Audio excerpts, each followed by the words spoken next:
That's the good thing about being Sylvester Stallone, that you speak so slow that even when you're 80 and you talk like this and just used to it. That might be the worst impression of Sylvester Stallone history. The slurred version, guys. Okay? It's the slurred version. Subscribe to our YouTube if you're not. Please, please, please. It's very good. It's the best kept secret on YouTube. Yeah, it is. It's definitely a secret right now. Yeah. Let's expose it. Let's go. Tell a friend. Hey, Shaun, what's up, buddy? Hello, Todd. How's it going, my friend? It's great to see you once again. We're a little late today. We're a little late today. No big deal. We did a long $20 chef cook-off for anybody who didn't get to see that. We put it out to the public just as a teaser to let you know what happens on Patreon that doesn't happen anywhere else. And it was fucking, we had some musicians show up. Clayton Anderson. Played some songs. Yeah. And your boy. Mike Dirnt showed up to the live feed. Come on. I mean, Green Day rolled in, bro. No big deal. What Green a Day. Flex on the first one. It's all downhill from here. It was pretty badass. Mike Dirnt hung out with us on a live stream. I'll tell you what, I love doing that with you, because you're so funny and just random shit, and then just going from camera to camera and fucking around and having fun. Then Jarrett was involved. It's a blast. And it's fun. You know what else I like about doing is that it doesn't, I don't get wrapped up in how many people are watching or not watching. Right. Because you're across so many of the platforms. We did it on every single one. Twitch, 2 different YouTubes, a couple different Facebooks. Right. A couple different, Twitters. So that was just really fun. And I probably should have taken a few less shots of tequila. Not going to lie. Hey, it was a big night. Fell off a cliff there at the end. But you know what? That might be why we're already gone home. Yeah. I mean, that's just what happens. It's like a late show sometimes. Late show Saturday. Sometimes you just let it eat. But that's why we recorded a little later today. We let you rest up after that. And plus, I had fucking people over, and I was like, shit, I've got to cook. I've got to get some shit done.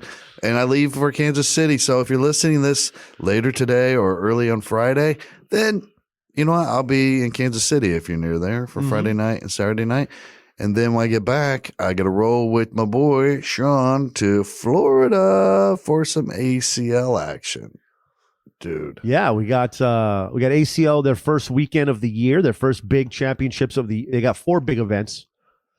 This is their first one down in Florida, Super Bowl weekend. It's gonna be It's gonna be great, dude. You got all the best players in the world, but then we got to do all this extra fun content, for streaming. It's gonna be shit hot. I mean, I can't wait. Yeah. And I'm ready to take over their outdoor courts. Oh yeah, dude. And I feel bad because then I get a chance to practice, but oh well, it'll come back. Yeah, get a I think we'll have plenty of time. Beforehand. Yeah, yeah. In between all the broadcasts and everything going on, we're gonna be outside on the grill cooking some Johnsonville sausages. What? And playing cornhole, talking shit, having a good time on the live streams. Man, just hanging out the ACL, man. We're getting into the professional cornhole world, Todd. People have to understand that that's what we do, okay? We're building partnerships. Bro, what if we practice and practice and practice and can actually become competitive? You're already getting close to there. I just never practice anymore. But when I practiced up, I'm pretty fucking good at it for a hack. Yeah. I want to know if I really put in the time, got a trainer. Yeah. There's got to be trainers, right? Cornhole trainers. Yeah, I'm sorry. I mean, I could name a couple of pros right now that probably do that. Right? Ooh. But you know what? If we actually, you know what would be? Here's a dream sequence. Here's a dream scenario for you and I. Okay. We start working 40 hours a week on our bag game, right? Right. We're waking up, dude. We're stretching out. We're having a healthy breakfast. We're out there on the cornhole courts, cocktail in hand. You know what I mean? Right. And then we're putting in that 8-hour day, full work. Full work. Good strong year, just hunkered down, putting in the work, becoming students of the game, and just rise to the top. We get to the finals in Philly at the end of the year. Singles, men's pro singles. Come on. We both work our way up through the brackets, and we end up on the ESPN featured championship game, men's American Cornhole League, iPlayCornhole.com, World Championships. Todd McComas faces Shaun Latham. Brother on epic brother. Battle on brother versus brother on ESPN for all the marbles. It's the cornhole version of Warrior. The two brothers make it to the finals, and they've got to go against each other, and they're crying at the end. Oh, my God. Can you imagine? That last airmail to sink it. I'm sorry. I'm sorry, Todd. I'm sorry. I'm sorry. Drop an airmail with fucking drag 2 bags in and push a bag off of the other of yours. Oh man. That would be fucking awesome. Oh my God. That would be amazing, bro. And you know what? Honestly, my favorite thing I want to do with eventually with because you have all these streaming shows for around their big events, is I want to do one where it's like a blueprint of the perfect cornhole body, and I'm going to use my outline of my body, and I'm going to stick my stomach out more, more than it already sticks out. It's perfect. And then I wanted to break down like the science with like little spinny things and all like the blueprint look and how it helps. Like I'll just do we could just do a full segment about having this style stomach. Helps you, this is the reason why the great players are great. Wow. Is that belly with the center of gravity that they bring. Like you just make this whole scientific shit up about having a fat body that makes you perfect for cornhole. I love it. I love it. You know what else I was thinking too, while we're just workshopping? I have so much fun doing the $20 Chef live show with all the switching and different cameras and stuff.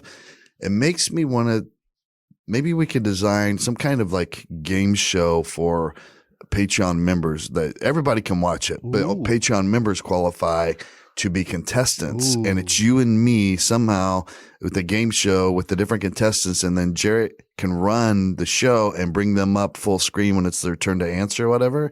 And then we'll either make fun of their answer or, whatever we come up with. But wouldn't that be cool to do? And kind of easy. We could. Well, we had that name I called us the other day is Who Doesn't Want to Be a Millionaire? Oh, yeah. Because maybe that's how we do it. Or something along those lines, because we're not winning shit. You might win a hat. Like we could just give away a piece of merch to the winner, I love it. I love it. And maybe because it's Who Doesn't Want to Be a Millionaire, maybe it's like we're looking for the worst possible answer to that question or whatever. You know what I mean? Yeah. The worst answer is the best answer. So actually, when you answer wrong, you're actually answering right. Yes. Wow. Yes. Like if it's a history question, how far off of history can you get with your answer from the true story from history? Exactly. Same thing with science or whatever the category is. Early explorers. It's just how good are you at bullshitting in the opposite direction of the truth? Yes, and that would be a really fun game show, I think. And because we're that's our specialty, kind of. So if our Patreon members got the hang of it as well, then we would be the perfect judges for that because that's all we do. Yeah, I mean, half this podcast is absolutely nothing. Right? It's made up stories of just shit that didn't happen, and this goes to the extent of just out of controlness. Yes, out of controlness, a new word I've been working on. But it's a good word. I like this concept. We have to work that out. Yeah, we still have to work. I mean, listen, I got tequila. I'll tell you what. I like being vodka drunk way better than tequila drunk. Well, you're like me. I get tequila drunk. Tequila drunk always affects a person emotionally, either with anger or sadness or overwhelming love. Like it takes whatever emotion is. If it's an equalizer, your emotional levels, whatever is peaked a little more than the others that particular day, tequila grabs hold of it and gives it a giant wedgie. It pulls it up to your neck and says, go, go, go. That's what tequila does. This is what tequila does to me. It's like I'm Bob from La Bamba. Not like I expected. You are not like I expected. I don't have a life here. Always gone. Do you think I like being here alone? Look, Rosie, you're not my wife, all right? Stop being such a drag. Hey.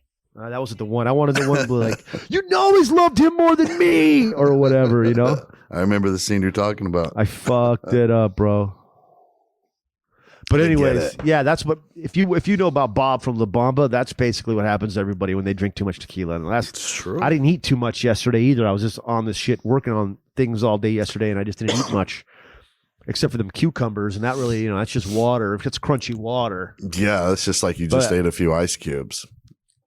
But it is pretty fun. Like, it's really fun. I enjoy setting it all up, like all the different cameras. I had 4 cameras rolling. Yes.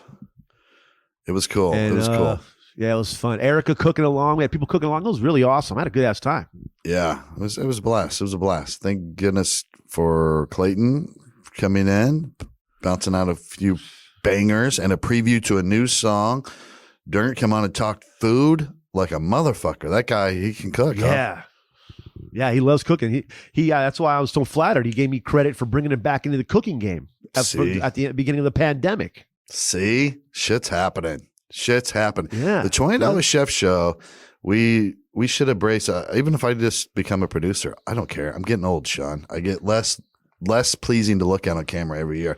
The $20 Chef Show can really blow up. It touches people. When that guy said that, I'm like, see, this is what I'm talking about. That show, he loves it because, the haters, fuck you. You don't have to be a chef, an actual chef, to do a great cooking show. All you got to do is touch people and be good enough at cooking that they respect what you're doing. And that's what the show's all about. Yeah. The dude from Green Day. Oh, I don't. I mean, the proof's in the pudding. You know? Oh man, dude. Yeah, it was that was pretty damn surreal. That's what kind of got me emotional. I was like, this is my first one. Look who pops in. Yes. Exactly. You know what I mean? After that, I was just like, and then I just got a little emotional. I got a little emotional. And just to get validation from something you've worked on for so many years, like the brand, like it's working. Yeah. And I would say because plush of that whole barstool whirlwind of fuckiness that you got caught up in, like it's so much attention from that hate army got dragged away from what even the show's about. It's like you guys you're not even watching it, obviously, you're just fucking watching a clip and picking out one thing and then being a dickhead about it. So I was glad to see it. It's like that show, we should really, that's something maybe we should focus on more, just production out the ass, figure out a way. Even if I got to come to New Jersey every fucking 2 weeks and we film a block of them or whatever, and then get some. Well, you know what? Yeah, well, I'm going to be in Indy with you. Yeah. We got Florida. We're going to be together a lot this month. So we're going to be able to do a lot. Especially Jeff will be with us, our producer. We got Jared has our back. So we got a nice little team finally come together. Little Voltron action. And we just, everybody's got their own strong suits. And it's just fun. Yeah. And it's basically just based around food, drinks, and talking shit. Exactly. That's called willing exactly what you want out of life. Like you will it. Like it's like that's The Secret, right? That movie, The Secret, the documentary. Yeah. Mm-hmm. That's exactly what it is. It's like this is what you want to do, just bad enough that it just happens eventually. It just materializes. Yes. And that's what we're doing. I mean, between Here We Go, 1041, this $20 Chef, just stuff we got coming up, race cars at Coral and fucking blowing up Tannerite, dude. It's exciting. Oh, now it makes me want to get you cooking with the fire department while you're here. And yeah, we should definitely really do good that. camera crew. Go to the Lidl, set it up at was there some Lawrence? I did one in Lawrence with them. Lawrence FD. Yes. They let me in the truck and shit. Put a hat on, did a lap. See, that was one of my favorite episodes, dude. That was, and they are all funny. The firefighters are funny, man. That'd be, you know what? Maybe we can put you. All right. So you do it. We do a mega episode, right? It could be fucking full feature length, like Ready for TV episode length, and it's a cop versus a fireman in a cook-off. They have to cook alongside you. You're showing them what to do as you make it. They're each making their own fucking dish on the side, and then at the end, there's a vote off on who made the best dish. I like that. Well, we'll be judges, you and me and Lytle or something like that. Yeah, because there'd be cop, the fireman, and then you, the chef. Yeah. Yeah, dude, perfect. This is perfect. All right, we're setting this up when you come. Yeah, that's a good idea. A cook-off between the cops and the fire department. I got a fucking cop too. That's a good cook. He was a kitchen manager for years at Psalms here in Indianapolis before he became a cop. So, and he still cooks on the side a little bit. Boom, and he's funny. Yeah. We'll put him against Lytle's pick for fireman. Lytle, yeah. Oh, there we go. That'll be really fun, dude. That's gonna be really fun. But yeah, no, that last night was so much fun, and I love doing it so much more when I'm like with you on it. Yeah, because it's like I don't have to like my brain can bounce off instead of just having to constantly juggle yourself and all this shit. You know, like completely worried only about you. You can like it's so much. It's it's just so much smoother and more fulfilling when we're rolling together on that live. Like when I'm doing just regular episodes, yeah, I'll do this myself because it's a 5-minute episode. Sure. But we're doing a 1 or 2 hour live. I mean, that's a long fucking time, bro. Yeah, and I like it. And it's like mine and Jared's job to keep the audience engaged. So we'll just pull up comments every now and then for you. Throw them on the screen, tell you what they are, whatever. It's good. It's fun. Yeah. And then the more we get do with this shit, you can just throw some more stuff on the screen. And my next move is my girl got me this sweet ass green screen that pops up real fast. It can stand up anywhere. Mm-hmm. And we could plan like when I'm in the middle of cooking, I'm just gonna go jump into the green screen and there's something back there that let me go into this other room real quick, and it could be another country or in space, whatever I need, whatever the ingredients are, right? Or if I need to go, like we just can fit, obviously the fucking sky's a limit with what we can step into a green screen and where it's at, you know what I mean, where I'm at, and then pretend that I'm there. Yeah, absolutely. This just turned into a podcast business meeting. Hey, we're workshopping over here. This is the nuts and bolts, people. All right, this is a nuts and bolts episode. It is. I like it. We're getting a lot done. It's like we're knocking out a meeting and a podcast. Yeah. Listen, somebody else said that last night. Somebody put that on a tweet, I think. They replied to go, hey, I loved it. It was alive. And then at the end, it turned into a business meeting. But also, if you're within a 7-hour drive of Kansas City, you got work to do this weekend. I mean, Todd's going to be at the Improv in KC. Mm-hmm. Yeah, let's go, KC. I'm a little worried. Our people are a little, you're seeing this too. Our people are they're a little worried about COVID. They don't come out. Like, I don't blame them. If you're worried about COVID, don't come out. I don't want anybody to come out and risk, themselves in a situation they think they shouldn't be in. But if you trust that they do it safely, I will say I've never had any problem in any of those clubs during COVID, man. They take it so fucking seriously. It's regulated. They're social distancing. They're taking temperatures at the door. You got to have your mask on anytime you move from your table. I think it's done pretty well myself, but come out. It's still fun. They're doing it. And I do get why people we're at the home stretch before the vaccine's hitting here, so they're like, I'm not going to get it now. Right before the vaccine. Right before everybody gets their 100 million shots this year. Yeah. It's like getting shot as your last day on the job as a cop. Nobody wants to do that. Like your last day, don't go out. Just stay in the office. It's your last day. There's actually a movie where a guy cops retiring and it's something. I think it's Michael Douglas or something. I can't remember what cop movie it is. Yeah. He gets shot and he goes out on actually it wasn't Michael Douglas, but I know that I can see the face. But anyways, that's like I used to have a joke where I was like the worst time in the world to get shot would be like on the 28th of the month. No, on the 5th of the month. You get shot in the stomach. I'm like, bitch, I just paid rent. Could you shoot me on the 27th? I remember that bit. Yeah. That's a good bit. I forgot all about that bit. I used to say, what are you going to do next? Repo my car after you watch me fill it up? That line, I only did that line sometimes. Mostly I'd get the laugh on I just paid rent. Oh, that was. Oh, my bad, man. Let me help out here. Let me help you out. My bad, bro. I didn't know. Yeah, it's so true though. Like you don't want fucking something bad to happen after you just get me before I just fucking dumped all my money or whatever, Like that's always my fear is I'm going to go out in like the worst way possible. Like I don't know, be like right after I did something wrong and I get canceled on social media or something, and then I crash and die. Like I don't even have a chance to, live it up beforehand or whatever. I'm just going to go out in the middle of regret somehow. Oh, that's why I try not to do anything wrong. That's like that. What's his name? The guy, Harry Weinstein type shit. Exactly. Jeff Epstein. Well, I guess it's a little different because we aren't doing dirt our whole life and then get like it'd have to be like a one-off, like a cancel, like you drop some kind of word you shouldn't drop type thing on it, or something like happens. Yeah.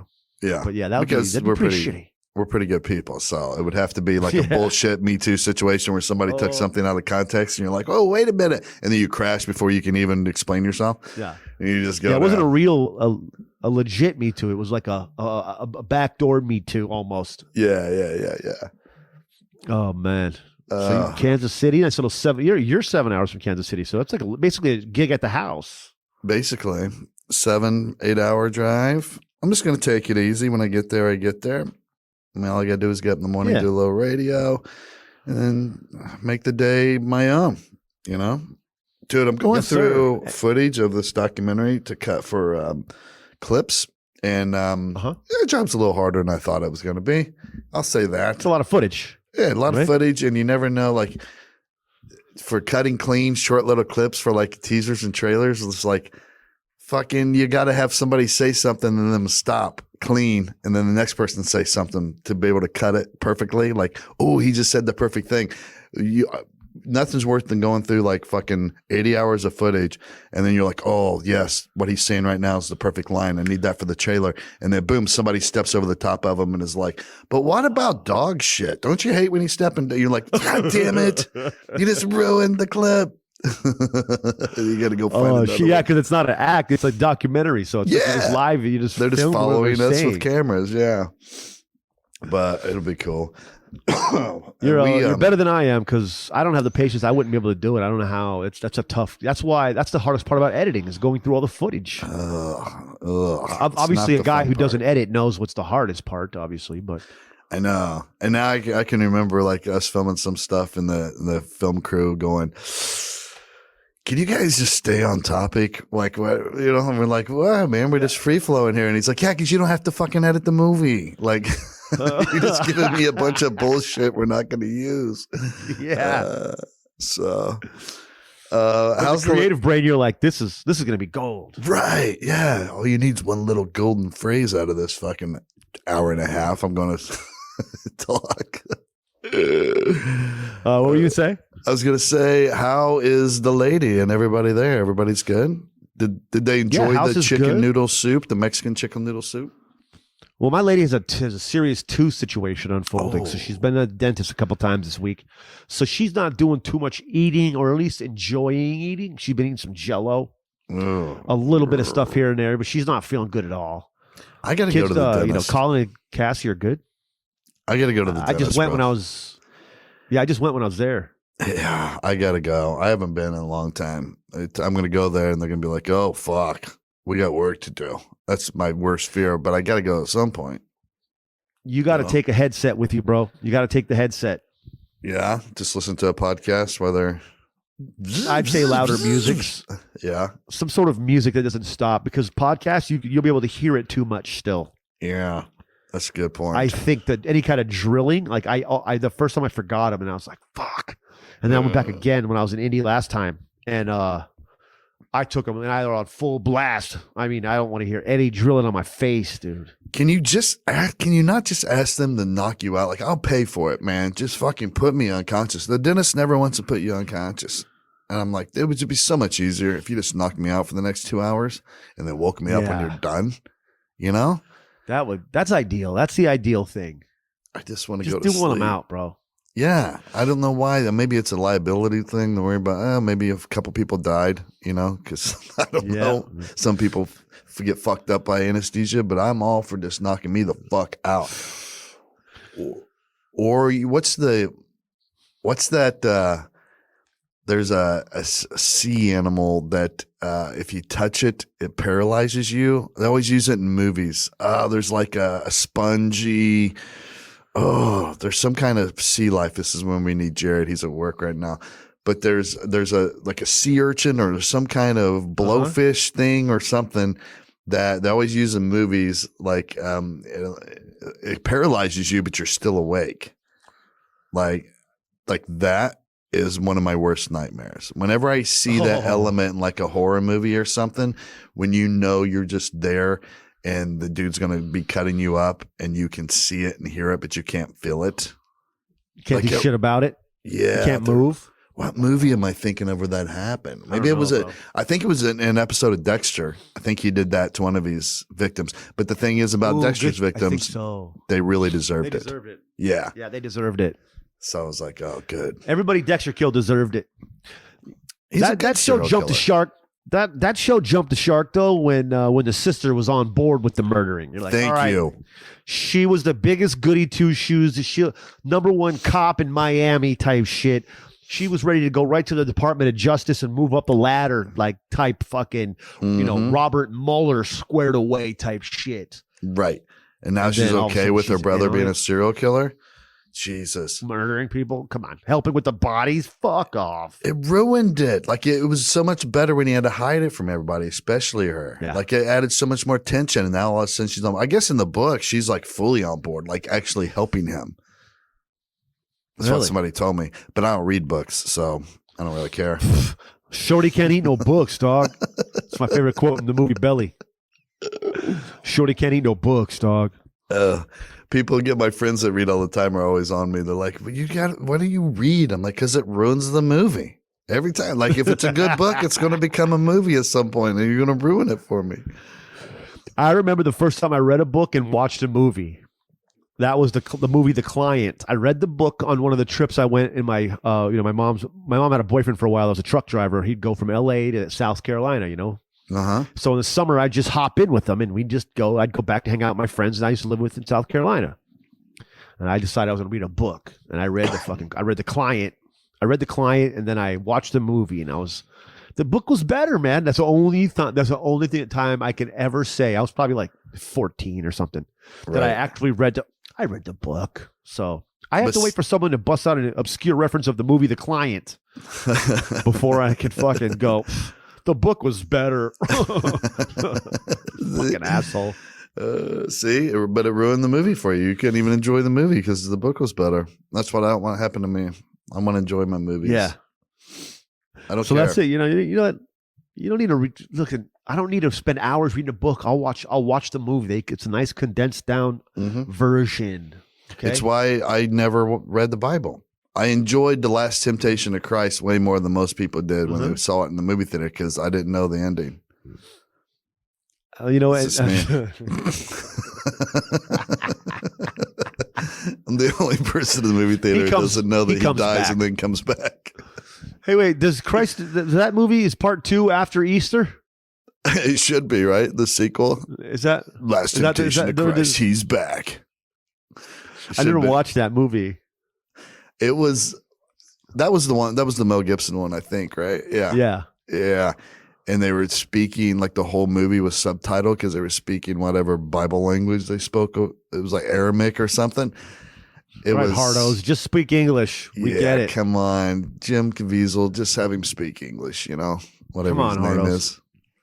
Mel Gibson. By the way, ride for him. What a ride. We've talked about it a lot, but there's 2 dudes who I think are wearing their old age well right now. And I think it's Mel Gibson and Kevin Costner. They both look like tough dudes, tough old dudes. They're old and gray, but they still play badasses pretty well in movies. And I think that's a gift. Like a lot of people, like I'm trying to think, Bruce Willis he's still like trying to stay young, right? He keeps shaved. I think they put a pretty good filter, a lot of makeup on him and they don't put him in, like he plays smaller roles now. And, but I think when you can be Kevin Costner or Mel Gibson, like, fuck it. Look how old my fucking face is, dude. I'm a badass. And you still can carry the movie. That's something special because you can ride that shit out. Yeah, you can. Slow, like Clint not Eastwood. so much. Clint Eastwood can all the way into the streets, bro. Stallone looks like he's melting. Around. Yeah. Mel Gibson, though, I mean, that Santa Claus movie where he just murders everybody and all that. I like the fat granddad bod, like, but he's still got kind of big arms. He still looks like he could fucking knock you the fuck out if he hit you right. Oh, yeah. I like that look. A murder spree with a sledgehammer. Right. No problem. That's what I looked at him and I thought. I know. I don't like watching Clint Eastwood now, like in the movie The Mule. Oh, he's too old. I don't like it. Like, he was my hero, and I got to watch him be old and feeble like that. Oh, I don't like it. It's just like watching what's his name on College Game Day. God love him. Lee Corso? Yeah. I feel bad. Like, when I watch it, I just feel bad. Lee Corso's that old now? Yeah, he gets lost. That's who else? Is that? Oh, he does? Yeah, the old Notre Dame coach. Yeah, Lee Corso. Oh. No, that's not Lee Corso. Lee Corso is not. You're talking about the old school coach, the old white dude. Yeah. His name What am I thinking of on College Game Day? God damn it. All right. I always said Pat should replace him. But I'm going to look it up. Lou Holtz. Lou Holtz. No, not Lou Holtz. Pulled it right out. No, College Game Day guy. Here, I'm going to put an old guy on College Game Day. Is he the big guy? Is he a big boy? No. He's an old, feeble dude. Old guy on college. Yeah, Lee Corso. We were right. Lee Corso. Oh, okay. So he's kind of like, he's had a stroke a couple times, so shit doesn't work exactly right. He gets lost, and you always see that, what's his name's always like pointing to things on the paper for him. Like, I don't want to see that. I love that dude. He was awesome for so long. I don't want to see you in your declining years. So I don't want to feel bad when I watch College Game Day, Like, same way with Mel Gibson. I don't want to feel bad or Clint Eastwood. I don't want to feel bad when I watch your movie, Clint. That's the good thing about being Sylvester Stallone, that you speak so slow that even when you're 80 and you talk like this and just used to it. That might be the worst impression of Sylvester Stallone history, but it was the slurred version, guys. Okay, it's the slurred version. That last movie, hey, could try to human traffic my niece, and he just goes there, and fucks people up. Human trafficking my niece. Yeah, if if it already didn't happen, even though this plot happened in a similar movie, I would say, I don't know who you are, but I will find you, and I will kill you. There's something weird about, like, you looking that old, like you're melting, but then also look like you can still bench press 380 pounds. Like, there's something weird with that, He's what, 72 years old or something? Back it down, just, I don't know, one way or the other. Yeah. What's funny is I also read a made up statistic that Sylvester Stallone, if you calculate the amount of lines times the amount of movies, the number will be lower than anybody else on how many words were actually said.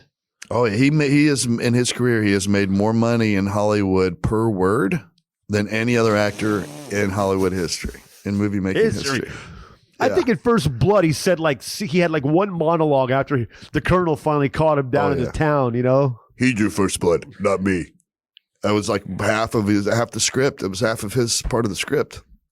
It was only that. I just want to get some lunch. They're all dead, sir. Not Cleveland. He made it out. Cancer ate him to the bone. Numb killed him. Never even knew it. Boom. He's done for the. That's a wrap for Stallone this week. He'll be in his trailer. Yeah. I love that, bro. That is so funny. Rocky, was it Rambo 5? That one that threw me for a loop, and it was just like absolutely gory. Yes, where he's just like in nowhere. He's in Vietnam heads and flying. Yes, and guts.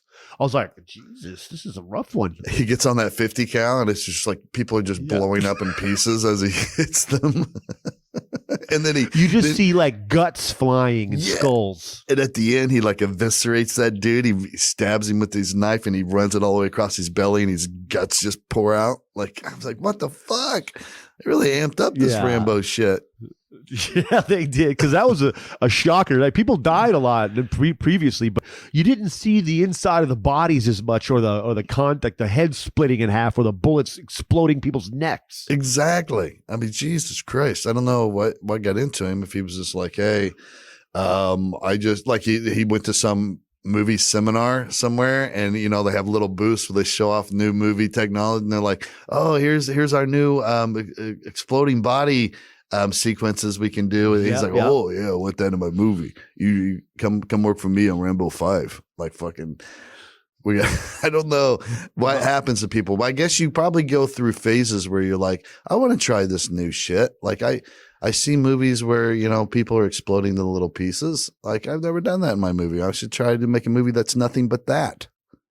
You know? My favorite name drop story to do with Sylvester Stallone is my really good friend James. Mm-hmm. He's a computer wizard, right? All things Mac, all things PC, all things streaming, all things coding, graphic, websites, even hardware. He'll fix it all, right? Like, he's just the guy. And he used to be, before he moved and got a job at Microsoft and now another company, but he used to be the freelance tech guy for A-list Hollywood. Oh, shit.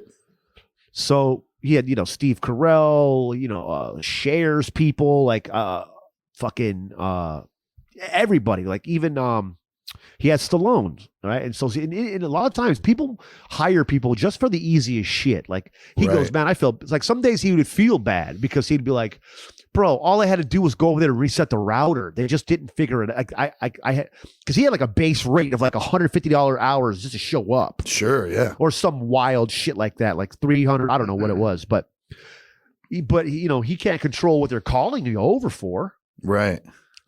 Sometimes he'd have to go for some A-list celebrity, go and buy him new computers and then switch over all the information for him. Right. Yeah. And then hand them their new ones and wipe the old ones. So like that's what he would do for all these, amongst a million other things. You know what I never thought about too? You really, like, if you're super famous, you need a guy like that because like people probably all constantly try to hack you. Because if they can get like family photos on the beach or something, those are worth fucking big money to TMZ, you know?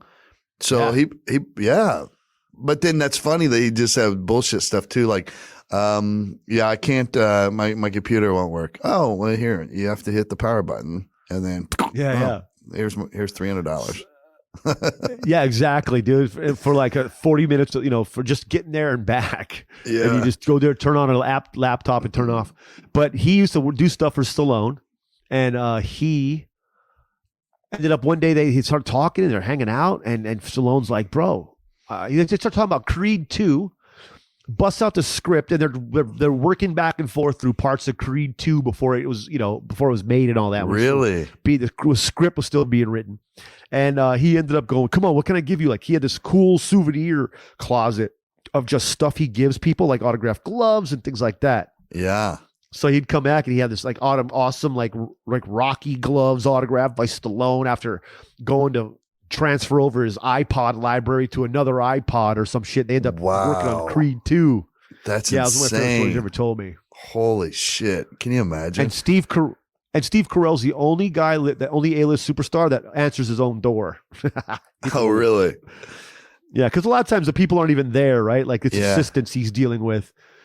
And he goes like, nah, man, I went to Steve Carell's house and he opened the door. Hey, come on in. This is my family. Nice. That's awesome, man. That's pretty sweet. That'd be a cool gig just to get to hang out with celebrities like that. Yeah, he's the one who got me. I mean, like everything I know about computers or anything I can do is all basically through him. Yeah. Oh, that's cool, man. I always wish I would have went to school for computers. You always have a leg up. Like even if you're not working in that field, everything's with computers. Like all the cops I knew that were really good at computers, that's what they went to school for, whatever.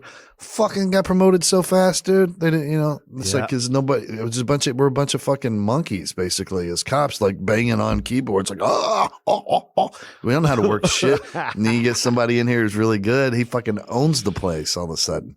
Yeah, it was sick. You were a computer guy at the end, though. When we lived together, by the way, yesterday was our 5-year anniversary from when we moved into our apartment. I know. I saw the memory on Facebook. Yeah. 5 years flat yesterday. Like we had just started setting furniture up in it. Yeah, we were all happy. I was all nervous because I had weed in my room, and I'm like, I put Todd in a bad spot. All right, that's enough. Goddamn dog barking, bro. I don't know why. Probably a bird out there or something. It's just protecting the house, bro. Oh, I know why. I think someone's working on the house in the front, and she's just at the window. Nice. Hold on a second, bro. Ari's, by the way, for those listening, Ari is a min pin. So she looks just like a Doberman, but she's tiny. Like a little bit bigger than a Chihuahua, maybe. But there she is. Oh, those watching on video can see. She's a watchdog, bro. She like if anybody that she don't know comes around the house, that's the only time she barks. She never barks. And in her spirit, she is a full-grown, full-blown, adult-sized Doberman Pinscher. Yeah, she's an absolute sap. She was not scared of anything, bro. She'll go bite at a fucking tractor. She's a good puppy. She's the perfect snuggle monster, though. Oh yeah, my girlfriend. I mean, my fiance is just like they're like. She's basically stolen my dog from me because they're just like best friends and they're just nonstop. That dog follows her around more than me. Dude, I loved laying in the couch. Like when you were out of town or whatever, traveling, she would lay on the couch in the fold of your leg behind your knee. And it's like, it's comfortable. And she puts her little head right there. Yeah. So she can see what the fuck's, you can still see what's going on. What are you watching? Oh, you're talking about football? Okay, cool. Yeah, man. But I want to get another dog. I want all the dogs. I know. I wish I had a ton of them again, but I don't know how I'd take care of them when I travel. Yeah, you're right. Yeah, I'd have to be rich. Harder. And bring in like help. Yeah, if you don't have a friend that doesn't mind watching them, those kennel bills will rack up, bro. A week would be like $500. Oh yeah. You might as well have kids. Care. Yeah, yeah, exactly. And it's different, of course, because you're going to like work harder to find really good people if it's a dog versus childcare. But it's kind of the same thing. It's close to the same price. Like you're going to care way less. I would be more concerned about my dog being in good hands than my kid, I think. Yeah, the kid needs to take some licks to become a stronger person. You know That's what I mean? right. It'll build character. It's a doggy. I feel like I had a dog sitter when she was littler, and I feel like a dog sitter hit her. Oh, really? Because she had a mark above her head one time, and I was like, I don't know, maybe it was the other dog there snipped at her, but I have a feeling since that lady used to hit my dog. Ooh, let me find out you did that. I don't care if you're a lady or not. I'll roll up a magazine, smack you on the beak with it. How do you like that on your snout? That's funny because when Ari was a puppy and I was living in this 1-bedroom apartment in Long Beach, and I was barely getting by, and this one homie and his buddy, they needed a place to stay because they wanted to move to LA. And I was like, all right, well, move here for a month or whatever. You guys can give me a few $100 each. It'll help me pay rent because I'm a little bit down right now. Right. And then you guys give you a month landing pad to go find an apartment in Scram, Right. Yeah. It turned into a few months, bro. And this guy, and they're just like, I had no privacy. They're just on my couch every morning. I wake up, there's 2 motherfuckers in there, But I was nice, whatever. It was a little 1-bedroom spot, and Ari was with me. And I'm assuming that dog did. Shh. I'm assuming that that he must have hit her or something because she's never done this to this day, never did it before. Then she just molded his glasses and just chewed the fuck. Really? Out of homeboy's glasses. And then now he got so pissed off, he finally moved out. That's when he moved out. And I was like, thanks, Ari. But he must have been a dickhead to her. For sure. Never once has she chewed anything like that. Like, when she was a puppy, a couple shoes took a dive, but yeah. Nothing like glasses, bro. Who eats fucking? He goes, look at my glasses. I was dying inside. I was like, that's hilarious. That's what you get for fucking milking 1 month into 3.5, buddy. Yeah, Ari's like, look at this motherfucker stealing my couch space. I'll fix this shit. What do you got that's valuable to you? Oh, nice. Yep. Let me chew that and I'll eat those. I'll smash up your fucking glasses because you're an asshole. I love that move. Yeah, that is. Remember, I miss being able to walk to fun. That's the one thing about that apartment, that we could walk to so much shit when it was warm out. Just walking to whatever bars and restaurants we wanted, bro.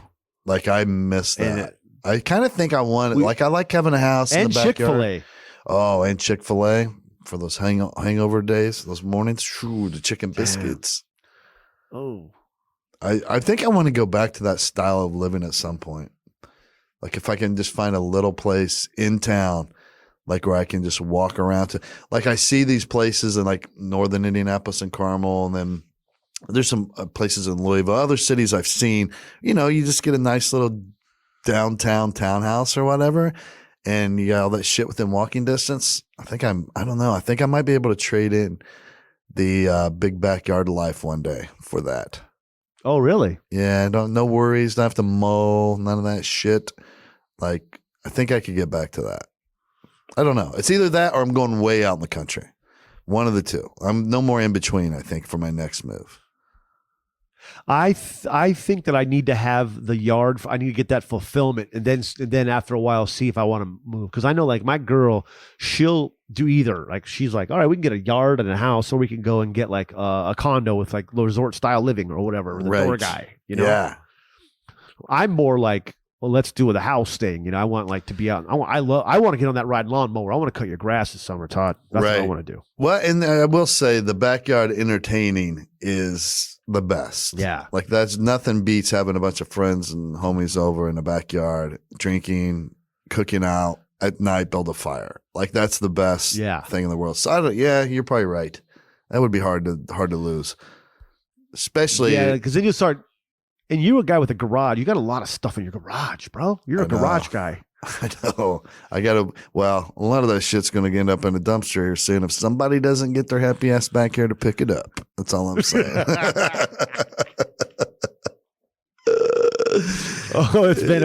We're pushing the threshold because there's a new relationships have formed, and maybe new trying ladies to be cordial here, but don't like giant piles of old ladies' shit just everywhere they look. I remember we went ham and we just started cleaning out your garage. We cleaned the fuck out of it that one time, man. Yeah, we were looking for stuff, and I kept on finding stuff to use in the fucking shed bar. Mm-hmm. Yeah. By the way, have we renamed it? No, we'll just do that when you get here, and then I'll go get a sign to put over that. Yeah, we got to get the new name up. Maybe the people of the podcast can submit names for the bar. Oh, there you go. Right Patreon now, homies. Yeah, right now, DM any of the Guns Blazin accounts, but DM us with future names for the shed bar. I mean, it needs to be done. Right now, it says he's shed, she shed on it, and that doesn't fly. No more. Not no more. Not no more. Not up in here. Under. Maybe you could just call it under new management. I like that. But that was so much fun. I can't wait to go sit there and have a beer with you at that thing. Mm-hmm. Oh man, I'm ready. I'm over this fucking cold shit. I'm ready for warm weather. It's gonna feel so good in Florida. Come on, it's gonna be tough to leave, to be honest. I'm almost like I'm ready. I think I'm at the point in my life I'm ready to buy a gig box, bro. I need a box where I put my lights gear in and my cornhole gear, you know? Mm-hmm. I mean, I might be at a point where I'm on Amazon looking for a gig box. One you can travel with, or just where you store everything at home? Oh, okay. No, I want to travel with her. Yeah, that's a good idea. I've thought about that too, because you can get those big Pelican cases with the foam inserts, and you can cut the shapes out of the foam exactly to fit your shit. I've thought about looking at that myself, because that way I'm not afraid to stick it under the belly of the plane, because those things you can bounce them around. It doesn't matter. Yep. And I mean, I got the camera with me on me. It's not like I'm putting the camera gear in the box. It's just the other stuff. Mm-hmm. I hear you. Listen, we're big live streamers now, guys. Okay, welcome back to the Live Streamer Podcast. Actually, we're going to sit here and wait. We would love for everybody to go to back out of this right here, head over to YouTube and subscribe to the Guns Blazin Podcast. Why are you not subscribed? Let's go. Dude, we're putting clips up like motherfuckers. We have live shit popping off now. Like it's a legit YouTube channel. And then soon we're going to get crazy, do some fucking blowing shit up, shooting the stuff off of quads, whatever we can come up with. That's going to be on there. Content from Florida at this ACL kickoff. I mean, come on. Why are you not subscribing? And, listen, it's just something you got to do. Go follow our social accounts. Yeah, it'll make you feel good. It changes, it'll change your day. Say you're having a bad day, you get on YouTube, check out some of the content, and it's going to make you feel better. It's kind of chill you out. It's kind of like what 3Chi does. Exactly what I was thinking, Todd. Right? And I'm talking about, of course, the industry leader in Delta 8 THC products. I mean, they're all They're all formulated by biochemists, Shaun. We know that. I mean, we're talking about a product made in the USA with USA grown hemp, Todd. That's what we're talking about. When they released these Delta 8 products, they were the first federally legal THC products sold in the U.S. since prohibition started almost 90 years ago. Can you imagine? They're not even the industry leader. They fucking created the industry, bro. Invented it. They are the inventors of the industry, okay? Come on. I mean, we're talking about guys that stepped up when something was needed. Okay. They were the first ones since prohibition 90 years ago. And guess what? Delta 8 is federally legal version of THC. That's what it is. People don't get it. Thank you. Federally legal version of THC. Where the effects are a perfect hybrid of CBD and Delta 9, which gives it a similar buzz and all the medicinal effects of Delta 9 without all the fucking laziness, without all the fucking anxiety or paranoia or mental fogginess that you get with the Delta 9. Shaun, I ate one of the gummies the other day. How delicious are those gummies? Watermelon for the win. For one, they are delicious. Two, after, I don't know, like 40 minutes of taking it, it kicked in, bro. Like, these are legal. And I'm going to describe how I felt to people. You ever get like the world's best massage? And I'm not talking about one of those happy ending massages. I'm talking about like a true therapeutic deep tissue massage. And after you're done, you're just like sitting in a chair on the couch and you feel like you're floating. Oh, that's what happened to me. And I felt so fucking good. I just sat there. I watched Netflix. I was so relaxed and within my own thoughts for the day. I mean, I couldn't believe it. I knew you had taken it and you were like telling me that this shit really works. And I was like blown away. I'm like, I don't have to go, it's not regular gummies, regular THC gummies, not legal here. I don't even have to worry about that. No. I don't have to worry about it being smuggled in through someone's anus before I take it. I can get it legally over the internet. 3Chi. There's no cartel members anywhere in the supply chain of this product, okay? And this is just what it is. This is the real deal. It's federally legal version of THC, okay? And here's the best part. My favorite part, Todd, is that it leaves me feeling amazing, yet functional, clear-headed. I'm not feeling lazy at all. I'm just feeling functional and clear-headed. That's my nickname around my house when I have 3Chi in my system. They call me Shawnee Functionals. I'm Mr. Functional, Mr. Clear-headed. How you like me now? That's what they say around my house. 3Chi's, like a really good pizza. 3Chi's. 3Chi's Delta 8 is 100% hemp-derived, federally legal. That's what we've been saying, and available online at 3chi.com. That's the number 3, and then CHI.com. And it's available at select retailers around the country. Maybe there's one near you. And how old do you got to be to get this, Shaun? You got to be 21 to purchase this, Todd. This is the real deal. This isn't a joke. This is legit. I mean, it's like a casino. You got to be 21 to get in there. It's the same way with 3Chi. Don't mess around. I don't know if you're 20, this ain't for you. This is legit shit. I mean, it's great. It's a legal version of everything that we love about the Delta 9 product. So go to 3chi.com, the number 3, CHI.com to shop for Delta 8 vapes, gummies, tinctures, and oils, and that can be used to make homemade edibles. If you don't like, you like to make your own, boom, get everything you need to be able to do that. Legal and effective. All the best parts of it without any of the bad parts. And guess what? If you use the code GUNS, GUNS at checkout, you're getting 5% off. What? Boom. Dropping deals. We're just dropping deals out of parachutes from planes overhead. You were like, shit, I don't know. I'm on the fence. I don't know if I can exactly afford it. Boom. Here comes a parachute with the word GUNS at the bottom. Drop that into checkout when you're done and receive 5% off your order. Come on. It's the real deal. All right. Damn. Go and check them out on Twitter or Instagram or Facebook. It's at 3Chi CBD for all of those. At the number 3 CHI CBD. They're all over the socials. We love them. This is the perfect product for us. And they keep coming back. So maybe they love us too. Probably because you guys are using the code. Thank you for that. Thank you. Wow. I'll tell you, it really was a surprising product. I was like, because these things aren't normally going to work. Nothing ever works. We've dealt with a lot of CBD products in our careers, right? Like a lot of sponsors of CBD. There's a million companies or whatever. This is a different animal, boy. I mean to tell you, and we know people that have used the code and got it that listen to the show and all report the same thing. Like you almost wouldn't know that it's not the illegal kind. You know, you almost wouldn't know. You wouldn't. I'm all about them watermelon gummies. So yeah, that's what we're doing, bro. We're staying functional, clear-headed, and comfortably numb around here. Comfortably numb. I love it. That's what I want to name my boat when I get it. Comfortably numb. Love it. That's a fucking nice.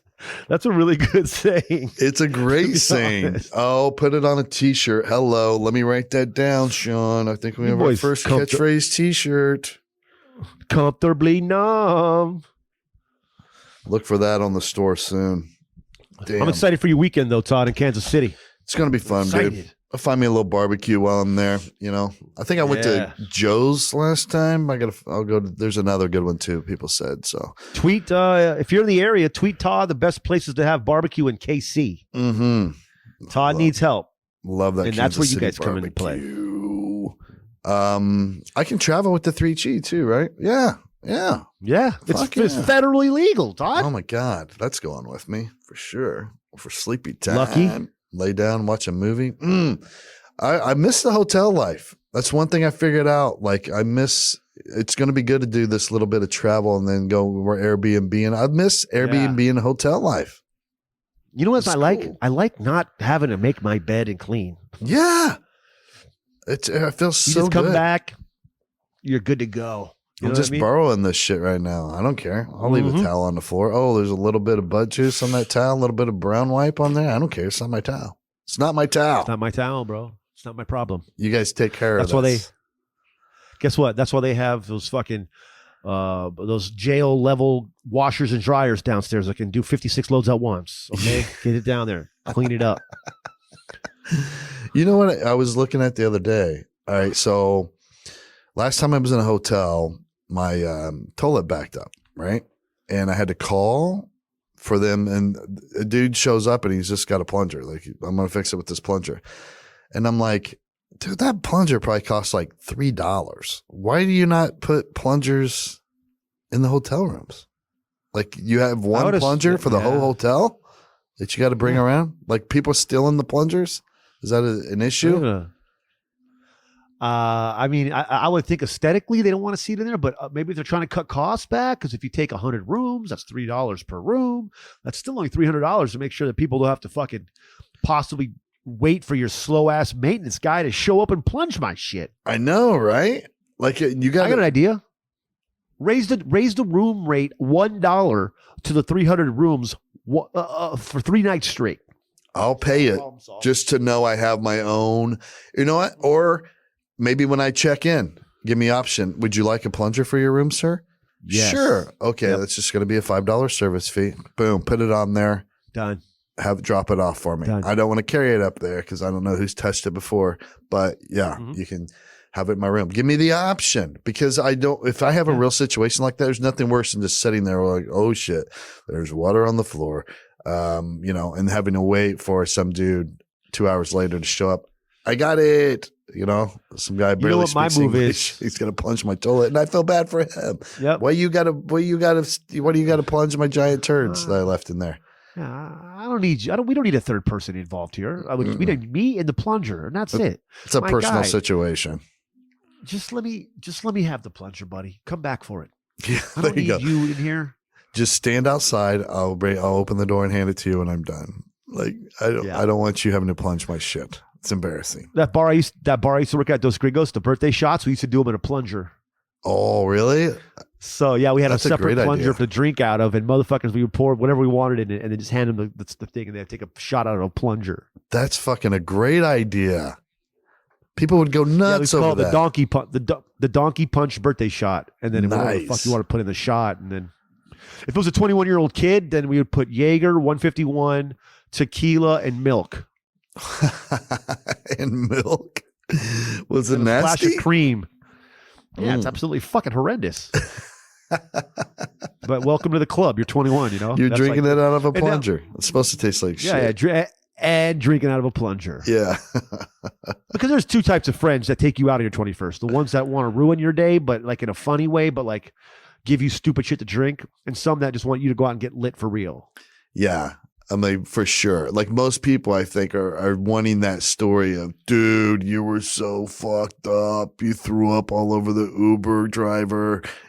Some crazy story that they want to keep over your head for the rest of your life. Like most friends are rooting for that so that it's going to get you fucking annihilated. I remember my son's 21st birthday. That was the plan. Of course, he's super responsible, usual Bailey, and he ended up having to walk me home. Like I got fucked up. The stories were about me. He had to take care of me all night on his 21st birthday night out. That's hilarious, bro. It's also a celebration for the dad. I mean, you made it this far. His son, you got him there. You got him to 21, bro. Yep. I mean, and there's a level of responsibility that most kids just don't have. True. There's that thing where you're just like, okay, he's still alive and he's a productive member of society. Let's go. Let's get fucked up. Yeah. And I did. Hardcore. That's beautiful, bro. Oh, man. Well, boy, this has been a fun one. Everybody should know to go right now. Follow us on social media if you're not. Please, there is a lot of cool stuff coming very, very soon. Between the Florida trip and Shaun coming up here, there's going to be some craziness happening, some really awesome stuff for us, and it's good. We've been kind of buckled down. Shaun and I's new career started during a goddamn global pandemic. We've been handcuffed. Yeah. And now the handcuffs are starting to come off. Oh, I'm so excited, bro. To hit events, do stuff. So watch the fuck out. Follow us on social media at Guns Blazin Pod on all of them. And maybe check out the Patreon and the website. See what else is on there. Get a little merch. Look for the comfortably numb shirt to pop up soon. All right, brother. Love you. Later, brother. Love you too, homie.